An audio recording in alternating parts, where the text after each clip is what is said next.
everybody, it's Jenny from the Missouri Star Quilt Company, and I am so excited because it's Triple Play Day, so I'm here today with Misty and Natalie. And you guys doing okay? Yeah. Fabulous. Yeah. How did you like this project? This was really, really fun. There's so fun, many wasn't different it? things you can do with it. So many different things. So many options. So we're also kind of dressed alike a little bit with our matching shirts. It's summertime. You It's gotta wear a summertime. t-shirt. You gotta wear a t-shirt. And I feel like we should talk about this little elephant in the room. So I was bungee jumping off the coast of Africa. You should see the other guy. I was. You should see the other guy. There you go. Yeah, that's hilarious. I was motorcycle racing. No. None of this is true. No. I actually just had a few little fibroids removed, and because I have the old lady papery skin now, it just bruises up. I have that kind of papery skin, and it just bruises up. So don't worry about me. I'm fine. I just look a little rough at the moment, but it'll all be good in a couple of weeks. So Healing well. Yep. Healing well. Exactly. So let's tell them about what we did, because this is really cool. So years ago, we bought the rights to the Circle Magic template, and we have now come out with the mini one. So we changed them up a little bit so that it would work with pre-cuts. Yep. And this little guy right here, this is a small one. He's not the mini. Nope. Are we coming out with a mini? We have large and small. I think mini would be really It'd tough be to work really with. tiny. I feel like unless you You'd have to a be lot of determined. patience. Really determined, yeah. A lot of patience. So a lot of our, tell me how you liked working with this. I thought it was pretty straightforward. I had never done one before, so I opted for the larger size, and I found that easy for my first time doing it. And so I was glad I made that choice. Yeah, I like that depending upon what you do in the middle, it's so versatile. There's so many things that can happen. You'll see that in our different projects. Yep. One of my favorite things is by using this, your quilt is like one and done. Right. The back is done. Quilt as you go. The front is done. You don't have to send it off, and it's so great. So I'm going to go first because my quilt, I chose the easiest one. I know that just shocks you. Well, they're really all easy. Yeah. They they're really not are. hard. They really So are. But fun. this one seemed easy to me. And so this is my quilt behind us right here. And I know it looks hard, right? Well, I do a lot of stuff that looks hard, but it's really easy, and this is fun. And since Christmas is coming, and it is July, Yes. we tend to do It's time to Christmas start. in July. It's time to start. Yep. If You gotta you're get gonna- started on your projects. Yes. So this is just darling. This is one layer cake of print, and then we use this background. So for my print, I use timber Gnomies. Now, for any of you who know me, you know I'm a Swedish girl, and I love little gnomes. And so this is timber Gnomies by Henry Glass. And I used background fabric. I used the same background fabric. So this print actually appears in the layer cake here, but I wanted them all to be backed with this. And so this was yardage I bought separately for my back, and I used 3 yards of that. And then you're gonna need a little bit of fusible batting. And this is, Here, I have one of these. so I have a big one too. So this fusible batting means that it's pretty thin. You can see that it's pretty thin, but it's got sticky stuff on one side and the soft furry on the other, and I used it. So I'm going to show you how to do the basic circle magic, and then these girls are going to show you all the tricks. Just a couple different All the ideas. fancy Fun stuff. ideas. Yeah. So basically what we're going to do is we are going to take a circle of our background, and we're going to cut that out, and I have one here done. Then we're going to take a circle of print, whatever print we want in the middle. And I think this one's fine, right? Yeah. I always tend to get up here and great. go, where's the cutest fabric? Well, this is pretty cute. All right, so I'm going to take my Circle Magic. It helps to have a rotating mat. It's totally not necessary, but it helps. And you can see that my circle goes like almost clear to the edges of this 10-inch square, which I love. I love using most of it. And I'm just going to cut this out. And because of the graduating curve of the circle, this 45 rotary cutter works fine. You don't need a smaller one. You do need to stay right close by that edge and come around, and let's see if I've gotten most everything. Close. Close. So I have to say my cutting arm isn't as strong as it usually is, so I may have just not pushed hard enough. But no worries, I am on the mend. There we go. All right, now there on this Circle Magic template, there are some markings, and you can see there's a square marked out here, there's a little slit right here. And so what we're going to do on our top piece, we're going to lay this circle on here, and we're going to cut the slit. This is going to be the slit where we turn the whole thing, and so this is the slit right here, and I'm just going to go ahead and mark mine, and I just start right here and go across. And then what I'm going to do is you have to make sure that it's there. So here it is. See my little slit. And then we're going to put these two together like this and line them up. So you're going to cut a backing piece and the front piece, line them up exactly, and then we're going to sew. So if you'll just swap you swap me. So on the sewing, it's super important that you're smooth, that you don't have any chicks in your line, that it just smooths and goes around nice and easy, because when we turn it, we want it to still look smooth and circular.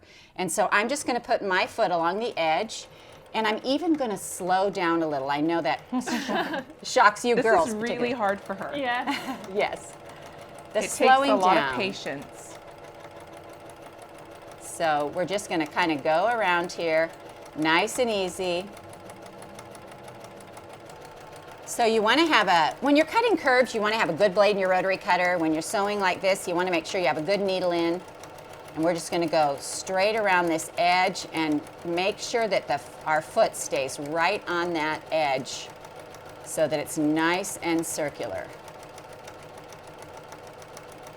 All right, I have to pay attention. All right, and I'm back to the beginning. All right, so now what I'm going to do is I'm going to lay this back down here, and now's the time that we add our interfacing, correct? Yes. Yep. All right, so I'm going to lay this back on here like this. I'm going to line up my slit again so that I know where it is. And then I'm going to take a pen or a chalk. That helps keep everything straight too. If you use that little slit as a marking, and then you know all of your interfacing is going to be square and placed in the same places so that it goes together really easily. And so you actually make sure you line up your edge and your slit, everything's in there. And now I'm just going to draw my corners on here. And I'm just using a regular pen because it's on the inside. And one here. All right, so then what I'm going to do, can you see these corners right here? So then what I'm going to do is I'm going to I have a little square of interfacing cut, and I'm going to put it glue side down onto my piece. And Natalie, make sure that iron's hot, would you? It is. It okay, is good. Ready to go. All right, so we'll just set this over here. And do you want to press that? Sure. Now, remember, this is a little bit thicker than like heat and bond or something like that. So you want to make sure that it is really on there. So the first one I didn't really leave it on there, and then it came off when I was turning it. Yeah. And so I had this little wad of interfacing. And I kind of had to start over on that one. So, oh well, you'll learn as you go. Can flip it back out. I think it's attached. All right, so now once you get this on here and it's ironed on here real nice, then we're going to turn it. So we have this nice big slit here, and we're just going to push it through. Now, I think that you girls found, as I did also, is that these edges, it's super important to like press them out. Yep. To really make sure that they're out. I think that's the key to success right there. I think so too. And there's all kinds of things you can use for, smoothing out those corners. We have a chopstick here. We have this little pressing stick that I love. It's a little Missouri Star one. And I like to use kind of the fat end for this. And literally you're going to go along and you just kind of push on that seam. And I kind of go back and forth a little bit to make sure that this is really out, that we're really putting some pressure on here. And I'm just going to keep doing it. Keep it smooth. I'm going to go all the way over to the other side now, and you can see I've got it in my hand. I'm running. I can feel that I'm right along that seam edge, and I'm just pushing it out. So it's nice. It's going to be nice and round. And if you do have a place on your sewing where it isn't exactly perfectly circular, you can actually push that out during this stage. So I like the idea of using the wider end of that tool so then you don't risk poking through. It has that nice smooth edge. Well, and that's why I think a lot of people, if you use a chopstick, so the other good thing about a chopstick is that you can get to it from, without scrunching up your circle. But I like the feel of that little short tool in my hand. Yeah. It's easier for me to hold on to and to do. So, all right, so the pressing on this is super important too. So we want to make sure, dang it, I was not going to lick my fingers during this video. Oh well. That's all right. All right, so now I'm looking at my edges. I want to make sure that it stays nice and round, and we're just going to press it down. And the pressing on this, it's just super important to get it pressed nice and flat. You know, you may even want to use some spray on it at this point or some steam. You could use starch if you wanted to. Starch. You just want it to be nice and flat. Okay, so then what we're going to do is we're going to put this back on our board and we're going to line it up again with our Circle Magic. And we're going to line up our seam. Now we're at the inside line. We should be at this 1/4 inch line right here. Yep, you can see your seam allowance. Yep, and then what we're going to do, because it's all turned around, so my seam allowance is pretty good. You can see it poking out a little bit in certain places and going in others, but it's pretty dang close. And close is what we're shooting for. And so now what I'm going to do is I'm going to draw this whole square on here. So I'm going to take my pen and I'm going to go around the corners and I'm going to go on these and on this one here, around here, do the whole square. And this is where the magic comes in. That's right. All right. So now we have this square drawn in here. And now you're going to take your next one that you have done that also has a square on it. And so see how this one has a square on it? Right here, only this one. Now this is important because this fabric was black, so obviously my black pen wouldn't show up. So I had to use a chalk pen. Right. So use something that shows up on your fabric. Yeah, you do want to be able to see it because those lines matter. And then what we're going to do is we're going to put these together. Now, if I lay these together just like this, I should be able to put a pin through here and it should come out on the line on the other side if they're lined up, and they're not lined up exactly.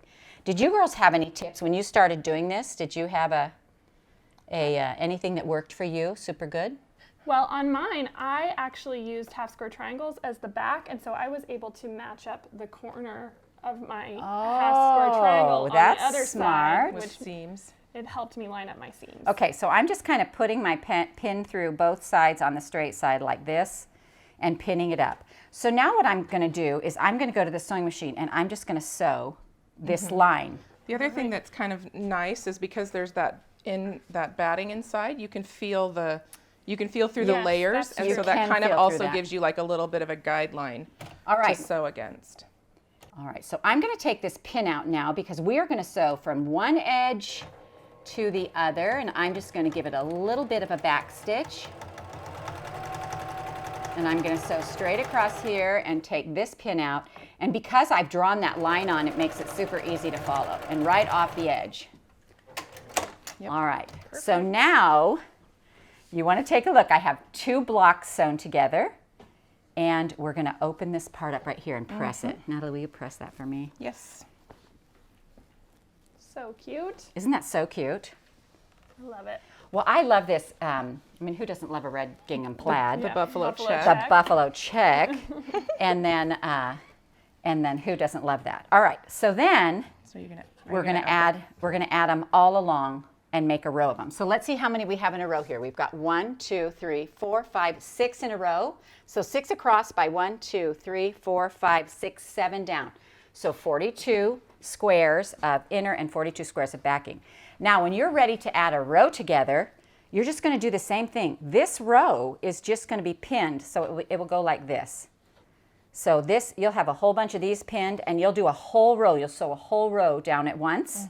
Does that make sense? It's very similar to like a rag quilt. Yeah. Right. You've made those before. Right, and so you sew those, and then of course these are going to be pinned down, and pressed down, and then we're just going to top stitch along the edge. Yeah. And so mine is just a straight. I used black thread, and I just did a straight top stitch, and it just gives it a really, really cool look. And I love how this looks. I love how we've got little gnomes in the middle peeking out. You know, even the checks and the plaids look darling with this. And I love that you left the round on the outside edge. I just think that's so cute to have the little scallop. Yes, and on that, I did sew straight down. Yeah. So you have to make sure, if you're going to do that, you have to make sure that your slit is probably turned up to the top. And I would do that, except not on this top row. Right. So it would just be in your slit is in this side. Oh, okay, perfect. Yep, because that's what covers the slit. Yes. Yep. Everything is enclosed. You don't see your lines that you drew. You don't see the slit that you cut to turn it. Yep. So people will be like, wow, how did you do that? How did you do it? It's magic. And the cool part is, I mean, this is the back of this. So the cool part is it's done. Yeah. And it has this cool, this cool quilting pattern on the back that you made by just following right along this edge. Now we are really along the edge on this one, which I really like that. I think that is pretty cool. So this is the general basics of making one of these. And so now I want to turn the time to Misty, because Misty has the same large one, but a little bit more. A little more magic. A little more magic for the circle magic. All right, so for mine, you do a few things differently, and let me show you my quilt. This is it here. Oh, it's so cute. It's so cute. I love it. All right, we'll put it up for you. No, we don't mind at all. And so it looks a little trickier, but this is done using the exact same methods that Jenny just showed you and the same size template.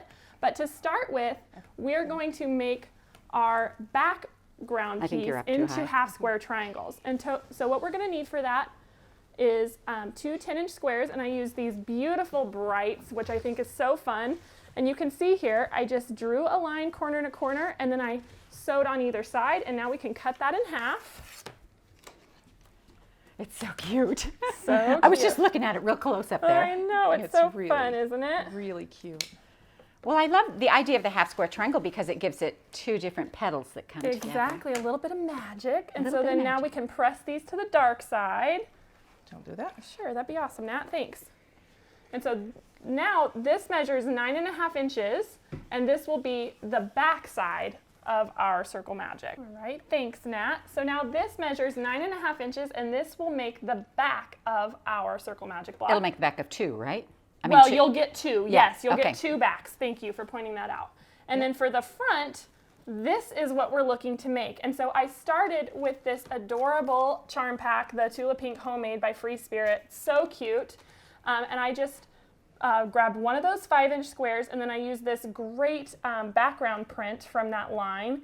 And so you're going to cut 5-inch strips, and then you're going to need 36 5x5 squares and 5 by 9.5-inch rectangles.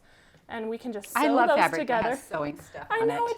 it's so cute. Do you want me to sew for you, or do you want to Tula sew? Pink just does such a great job. She does a great job. Her art is beautiful. Yes, it is. So talented. All right, so then we're just going to sew those 5-inch squares together. All right, 1/4 inch. 1/4 inch. There we go. There we go. And then we're going to sew it to our... I'll just finger press it back. That's perfect. We put our rectangle on there. Does it matter what side the rectangle is sewn on? I just did it the same every time. You can rotate it, but I just made sure that all of mine were assembled the same way. All right. So there is that. Perfect.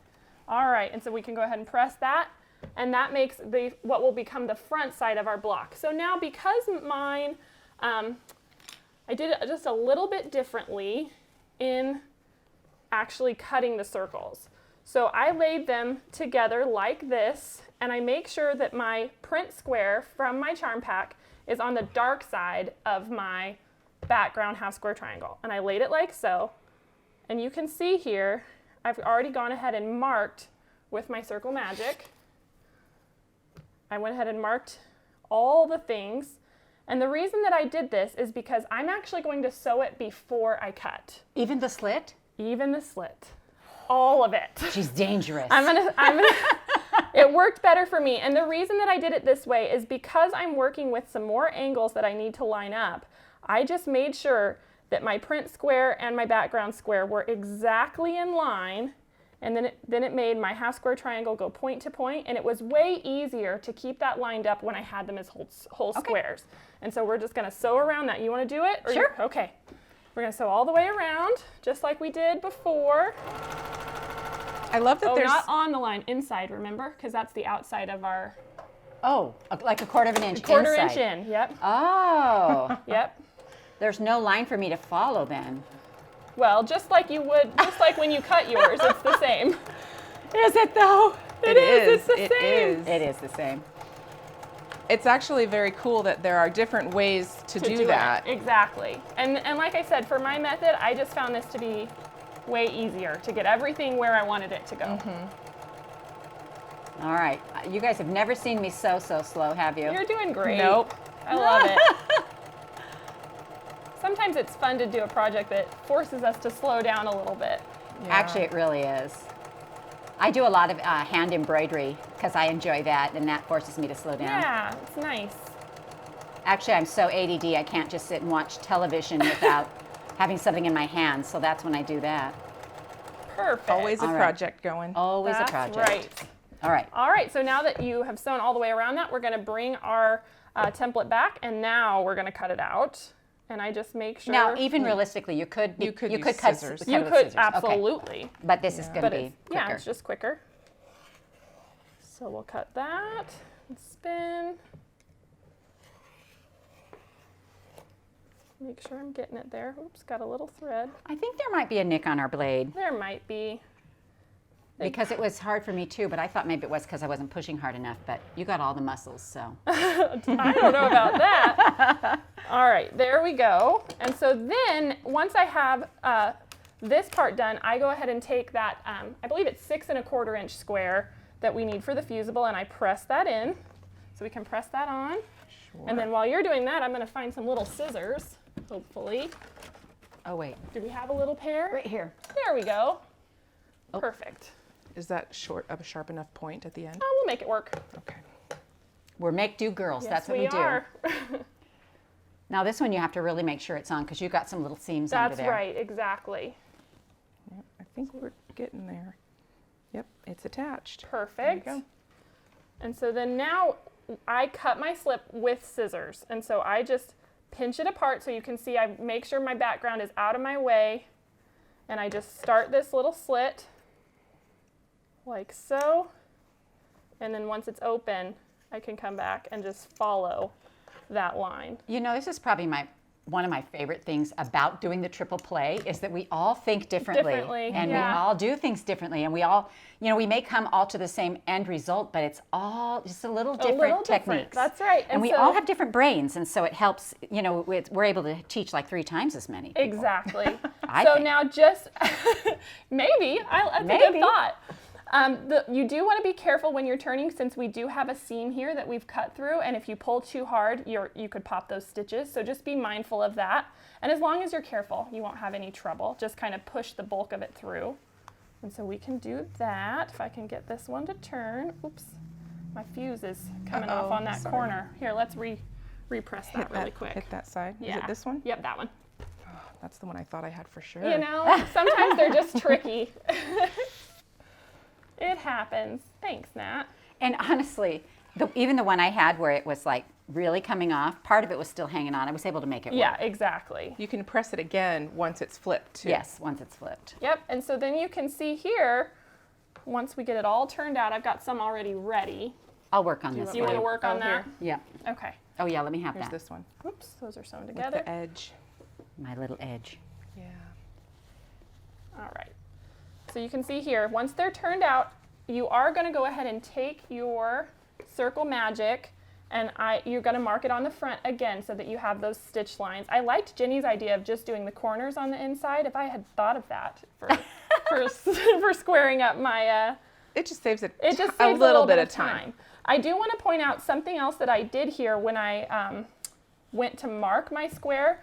I don't know if you can see on my template, I drew lines down the middle of this square. And the reason I did that is to line it up with my seam line here. Right, because you have a 4-patch essentially. Exactly. That gives you a straight center. Exactly. And so that makes it so every time I'm marking, I know that the middle of my block that I've made is right in the center. And so to find that, did you just use these lines, the inside square? The inside square. Okay. And I just used a Sharpie, a red Sharpie, and drew that line. And so you can see it worked great. And then just like before, now we just put our squares together. And mine is done. You could do it in rows, but I found it easier if you actually look in a kind of a 9-patch quadrant. they're all assembled the same, and then you rotate it around. And so I actually would have made those 9 together 4 times and rotated them around and then sewed it like a big 4 patch. That makes sense. Yeah, exactly. And so you do that by just making sure that your square is facing down to the right. And then you just line them up. And remember I mentioned, because we have that half square triangle on the back, it gives us our top point. So then we can use our mark here with that top point and put a pin in. Well, I just love what happens when your It's thing's pretty folded. magical, Because this huh? little shape right here, you know, this little shape that we've got in the corner, I mean, it's just like, it looks like a hard little shape, but it comes just because we fold over and press those down. And I think that's so cool. And Kim from our pattern team actually came up with this concept and this idea, and I just loved it. And so I was so happy to share it. So Kim, thank you. Because this is so fun. We have a great team. Very creative. She's so creative. All right, I am going to. And she has even more fun ideas. She does. Yeah. Now, there will be a do 'em. booklet with this, isn't there? There will be an instruction sheet. Okay. sheet that comes with the template, and then we'll just keep showing ideas on YouTube or in blog. There will be lots of fun patterns because things. we are just getting started on this one. Yeah, exactly. All right, so now you have Now you press it open. this guy. And I just top stitch just like Jenny did, exactly the same methods. Now, Did can you see- top stitch anything before you put it together, or did you wait until the whole quilt was assembled and then do all your top stitching? I would probably wait until the end, just because that's the way I like to work. Well, I did it like a little bit as a time, but having done it, I would wait till the end. Well, the cool thing about that is that you as you're top stitching, Right. you actually go from here to here to here. Right. You know, it's That's an funny. unbroken I did thread. it the other way, so I went like this, like in kind of a serpentine line Oh, that's interesting. when I was stitching. Okay, well that fun. works. So I yeah. did match my thread to my background colors though. Oh, you did a pink and a blue. So that does make it take a little bit more time. So you can just still follow your pinks like across. Yes. So yours are That's all. true. So when you put yours together, they're all. You make sure your corners are all going the same you make it- directions. exactly. Well, for your quadrant, if you're going to do a quadrant, so you would do 3 by 3, all going down and to the right, and then you could rotate that around to get the That layout makes for so the much All right, sense. I'm That going to really go ahead and does. sew this top piece down right here All so right. that we can show what happens when the rows come together. Let's do it. And I'm just going to sew from the middle out, only because I just put those two together. I mean, normally That's a I would just good sew idea. straight along there, but I didn't actually make sure these were lining up exactly. Exactly how you need them. And they are, Whoops. but I wanted to make sure that. Now, did any of you find the need for like a walking foot or I anything didn't. like that? No. All right, so now. It may help. It but may help, but yeah. I these- haven't done that. So see, look at this little magic that appears on the back. It's Yeah, so I fun. think we should flip this whole quilt and show the back because Okay, we it's can so do that. cool. Natalie, do you want to press this? Sure. You wanna? And I'll just hold this up. But see, Isn't you get that this so fun cool? pattern on the reverse side. Oh my gosh, that's darling. And I love how some you can see the threads. stitching. Yes, so it turned out really, really, Really, fun. really cute. And I hope this idea of making essentially that 4-patch block on your front kind of opens your eyes to all the possibilities. If you Yeah, were to because put what another would block- happen if you had 2 squares? Yeah, exactly. What would happen if? That's my favorite. Exactly. Very, Okay, so very here cool. is the cute little flower. So this is what, when you sew a row together, this is how you're going to do it. And first you're going to sew all your pieces. Yeah. So Did I get, yeah, mine are going the same. All of a this sudden is I was right. like, Yep, we're just Yeah, right. you did it right. You did it right. okay, so then we would just top stitch and just come along here and do that. And Exactly. whatever way makes sense to your brain, Yep. you know, whether it's finishing a flower or doing the whole long row, whatever it Exactly. is. All right, It's so really now fun. So many next we're up fun on next- to Natalie's. I'm super excited about my project because I was able to use this small one, our brand new template. It fits perfectly on the 5-inch squares. I'm using Olive Branch by Edyta Sitar of Laundry Basket Quilts for Andover Fabrics. So cute. And let me show you how the big beautiful reveal. this is. So cute. Now we all need one of these. Yes. Oh my gosh. Look Here, at this. Misty and I will hang this for So- you. Okay. All right. So this one is seriously just as easy as Mom's. All we did is we have a print on the front and a white piece on the back. And you just rotate them. So you're going to do 6 5-inch squares of each your print and your background color. And then you just do half and half. So half, you're gonna cut the slit on the print side, and then the other half, you're gonna cut your slit on the white side or the background. And that way, as you put them together in opposites, they're going to create a white this pattern. to a print on all of them? Every single one the same. This is 6 charm packs? 6 of each. Oh, 6 white and 6 colored. Yes, because they end up being a 3-inch square finished. Wow. And so it takes quite a bit to put together a quilt. So do remember though, you don't have to buy backing because that is the backing. Look at the back of this. And it's all quilted and we did this fun, I think you called it turkey stitch. A turkey stitch, yeah. So you can use decorative stitches from your sewing machine, and Which is so great. Turns out so cute. It's so great because most of us have a sewing machine that can sing and dance and stand on one leg, but we sew straight.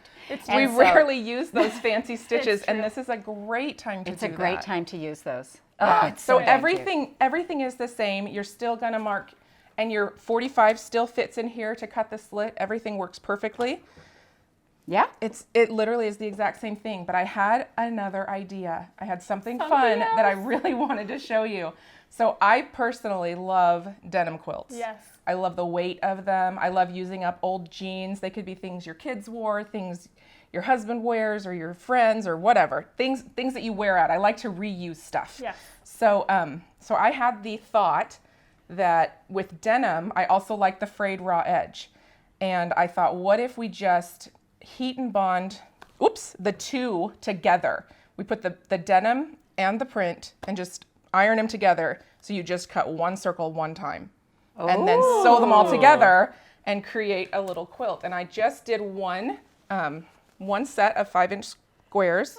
And I used different colored denim. So it's raw edge. And I haven't washed this one yet, so it's not really frayed, but I think it's going to look really cute. Oh, I love it. I think it would be great for a picnic. Like if you lay it out on the grass. In the big circle too. It would be so cute. So cute. So there's no fusible fleece or anything. You just no batting. Yeah. So I'll do one just to show you. Yeah, that'd be awesome. So do we have right down here? Can we look how cute that? It's so cute. Yeah, and I didn't worry about what went where. I just randomly put them together. And I love the variety of the colors. I think so too. I think that'd be really pretty. Perfect picnic quilt. All right, so what I'm going to do, because my my squares, they're 5 inches, I'm going to cut my heat and bond into like 4.5-inch strips because I don't quite want to go all the way to the edge because I don't want to gum up my iron. But you could probably do 5-inch. I just like them a little bit smaller. Well, it'll fray better if it doesn't have heat and bond on that edge too. Yeah. I do also find that it just doesn't affect it that much. Really? Like once you wash it, the heat and the bond glue kind of disappears, and so I'm actually just going to cut a little square out of the bottom, just like that. You want to cut it at 4.5? Yep, 4 3/4. Okay. I'll do that. Oh, you're a wild woman. I'm gonna go. She's got a wild hair. Gonna go a little crazy today. 4 3/4. All right. So it doesn't matter which side you start with. You're just gonna put it right there and press that down. Yep. That would be awesome. And heat and bond goes together so quick. Yep, yeah, it's so easy. All right. So I'm just gonna use a little pin because I don't like to use the edge. I like to kind of break it in the middle and tear it off. Perfect. And then we're going to add this one. Whoops, get that off there. And we're just going to press them together. So you just make this little fabric sandwich. I love it. It's perfect. It's so great. And so, so, so easy. That is such a great idea. There are so many things you can do with this circle magic. We just really have fun with it. So now, what did I do with my little guy? Your tiny template. There he is. There he is. Hiding. All right. So this still fits perfectly. And I cut just the corners off and then rotate. So I don't actually try to go around the whole circle. I just do that part. I just do the little corners. This is my girl. This is my girl right here. Yeah, because quick and easy. It's so much easier for me not to worry about. And if you have a little notch pokey thing, you just hit that. So it works easier for me not to have to feel like I have to go all the way around in one full cut. All right. Love it. So then you're done, and you're going to take it and mark it on the inside so that you don't see your lines. So because you didn't create a 1/4 inch seam with sewing them and flipping them, you're going to want this square to be a little bit bigger. So just remember the measurement. If it's undone, it's 3.5. And you get that, like I got that just by lining up my tool. So if you're doing the larger one, you can do the same thing. And I look at, you know, here's the corner here, here's the half mark here, it's the same over here, and it's going to meet here in the same corner. So you can put any ruler on whatever size circle you're using and figure out what size square goes in the middle. And I just drew the little lines to make my square. And you go all the way out to the edge. Yeah. Okay. I go all the way out to the edge because that way, and as you turn them in. Here's your 3.5 on this edge. Yep, 3.5 gets lined up on the edges again. Good thinking on that, because I would have just kind of drawn it, and then I would have had that little crossover. Right. In the corner. So it would fold over a little bit too far and not create a nice clean edge. Yeah. So then you're just going to do the same thing that you did with all the other quilts. Once you have your circles made and marked, you're just lining up these points, sewing them together, and then sewing them in rows, and then flipping them down. And then if you sew, so I just went a little bit farther in instead of being super close to the edge because I wanted a little room to fray them. And I think it's so fast. It's so easy. The other thing I wanted to say, even if you did this with the raw edge and you did one of the decorative stitches over it would completely cover it. Yeah. And you wouldn't have to worry about it. So I think it would be a great raw edge project as well, even with the big or the small. Yeah. Because the big one will work. Same, exactly the same. I love it. Yeah, so, and I do want to say one more thing really quick. I have already been messing around with this a little bit, and I think if I just folded it in half and top stitched these sides, like stuff it, it would be the cutest bench pillow for your front porch. Like, so darling and so easy. Yes. Dang, my birthday's over. I know. That's okay. There's always time for gifts. There's always time for presents. So anyways, I just feel like you can make zipper pouches, you can make purses, you can make placemats and table runners and I don't know, all the things. The ideas are endless. Yeah. The ideas really are endless. are. Well, let me grab mine. Misty, yes. you grab yours. Oh, it's on the other side. I'll grab it for you. Here we go. Thank you. So you can get a view of all these different ideas Yep. that we did with Circle Magic. They're so fun. So fun. We loved it. And we hope you enjoyed this triple play on the Circle Magic template from the Missouri Star Quilt Company. See you later, guys.